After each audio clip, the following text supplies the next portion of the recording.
Mesdames et messieurs, bonjour et bienvenue pour cette nouvelle édition de Indice que je vous la présente à la place de mon collègue Hani Farag.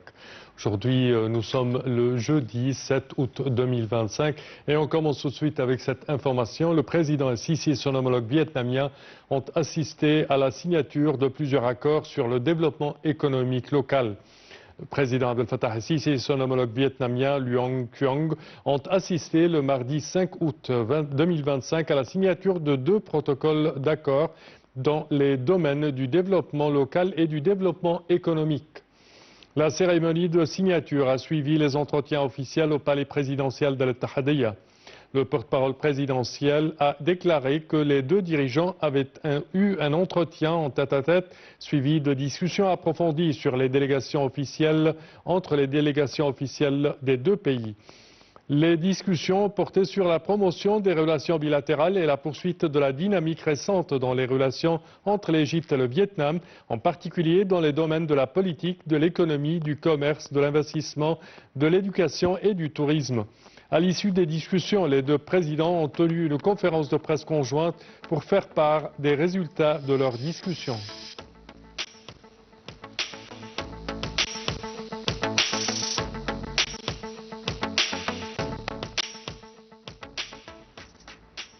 Et le ministre du Pétrole et des Ressources minérales suit le début des essais de fonctionnement du navire de gazéification au port de Aqaba. Le ministre du Pétrole et des Ressources minérales, Karim Badawi, a affirmé la solidité des relations historiques entre l'Égypte et la Jordanie, soulignant l'importance de la coopération dans le secteur du gaz naturel et de l'intégration réalisée grâce au raccordement des deux pays par le réseau gazoduc arabe et la mise en profit des infrastructures des deux pays, notamment des capacités logistiques avancées telles que les ports et les navires de gazéification. M. Badawi s'exprimait lors de sa visite au port de Aqaba en Jordanie, où il a été accueilli par le ministre jordanien de l'énergie et des ressources minérales, Saleh Al-Kharabche, afin de suivre le début des essais de fonctionnement du navire de gazéification Energos Force, qui est arrivé au port de Aqaba au début du mois d'août, et sa préparation à recevoir la cargaison de gaz naturel liquéfié importé afin de le regazifier et de l'injecter dans le réseau du gazoduc arabe. Le ministre du Pétrole a indiqué dans un communiqué publié mercredi que cette coopération reflète la profondeur des relations bilatérales bien établies et le soutien important de la part des dirigeants politiques des deux pays, représentés par le président Abdel Fattah el-Sisi et le roi Abdallah II de Jordanie.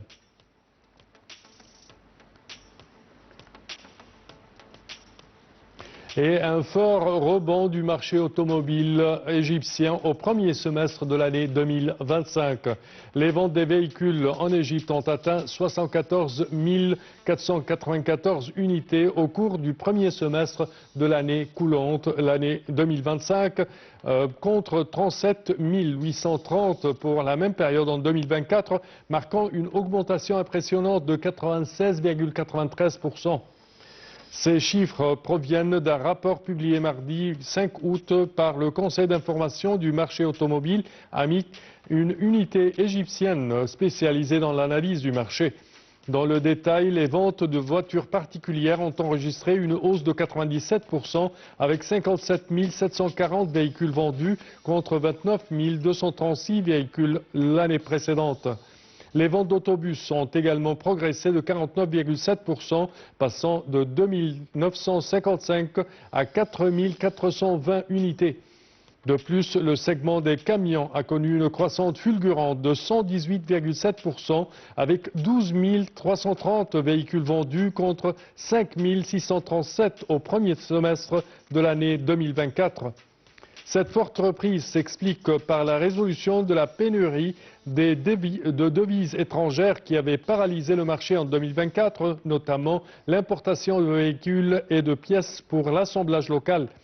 La situation s'est nettement améliorée grâce à l'adoption d'un taux de change flexible et l'afflux d'investissements massifs comme le projet de Ras Al Hikma en mars 2024.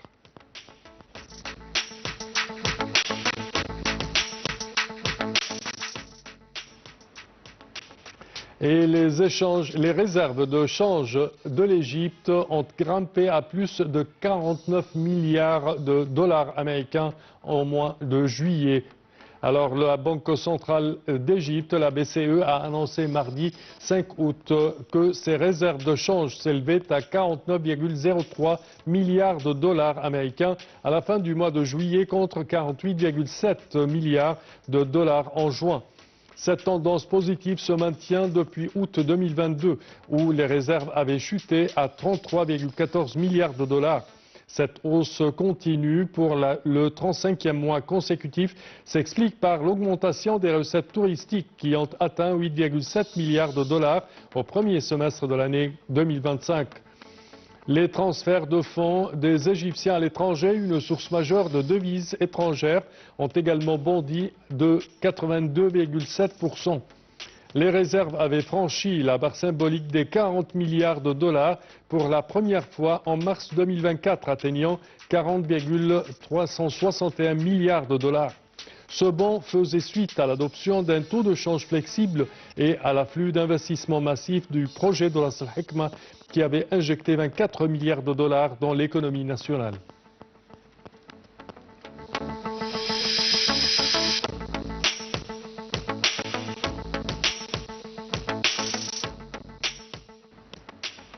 Et le déficit commercial de l'Égypte en baisse de 17,8% en mois de mai, selon le CAPMAS. Alors le déficit de la balance économique égyptienne a diminué de 17,8% en mai 2025, s'établissant à 3,41 milliards de dollars.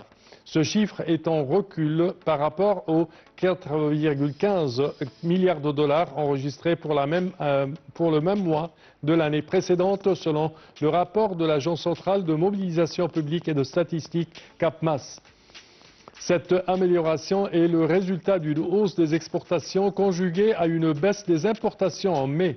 La valeur des exportations a progressé de 4,6% afin d'atteindre 4,25 milliards de dollars, soutenus principalement par l'augmentation des ventes de produits pétroliers, plus 53,5%, des vêtements, plus 32,8%, et de pâtes et de produits alimentaires divers, s'accentuant à plus 21,7%.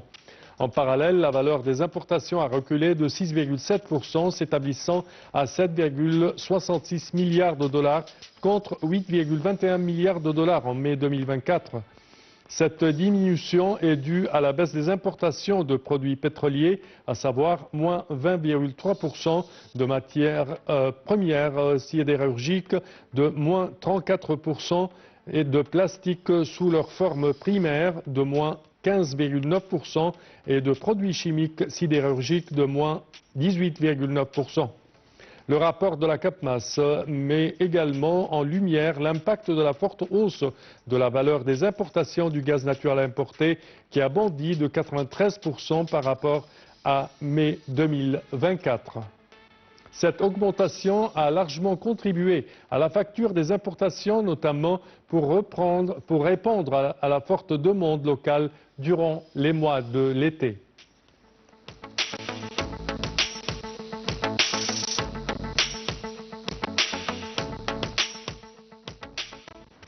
Et concernant le canal de Suez, pas d'amélioration des revenus prévus en 2025.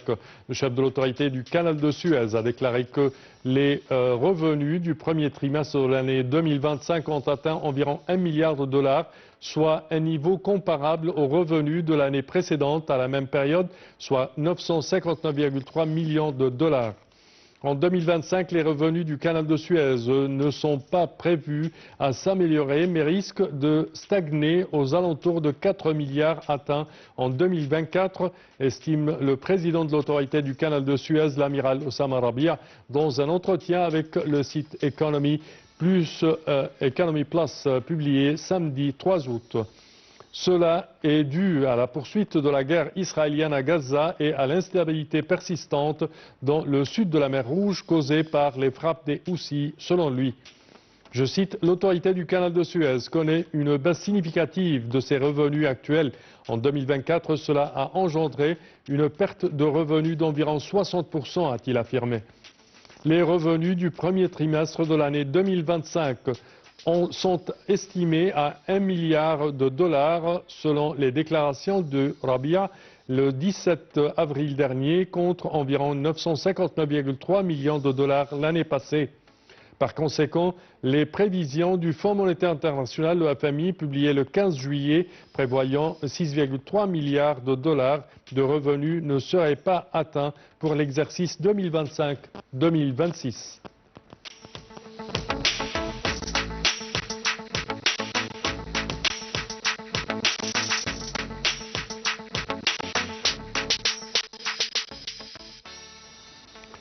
Et l'Égypte remboursera à compter du 7 août 5 milliards de livres égyptiennes d'arriérés dus à 2000 exportateurs lors d'une réunion avec le Premier ministre Dr Moustapha Madbouli sur le mécanisme de paiement des arriérés dus aux exportateurs. Le ministre des Finances, Ahmad, a annoncé le remboursement à partir du 7 août des arriérés dus à environ 2000 entreprises, soit un montant total de 5 milliards de livres égyptiennes, affirme un communiqué du cabinet ministériel jeudi 31 juillet. Cette somme correspond à une première tranche de 50% des arriérés dus aux exportateurs par le Fonds de développement des exportations jusqu'à la fin de juin 2024. Le Premier ministre a précisé que le gouvernement a consacré cette année le plus grand budget de l'histoire au soutien des exportateurs, avec soit 45 milliards de livres égyptiennes. En mars 2025, Kouchouk avait annoncé que le programme de soutien aux exportations sera restructuré dans le budget de 2025-2026 afin de tripler les allocations. Dr Madbouli a précisé que, compte tenu de la forte demande des exportateurs, la porte sera de nouveau ouverte aux demandes des nouvelles entreprises ayant obtenu des certificats du Fonds de développement des exportations pendant la période comprise entre le 17 août et le 4 septembre 2025. Le fonds, créé en 2002, a pour objectif de promouvoir l'exportation des produits nationaux sur les marchés étrangers, d'aider les producteurs à accroître leur capacité et d'alléger les charges financières pesant sur les exportateurs afin qu'ils puissent rivaliser avec leurs concurrents sur les marchés mondiaux.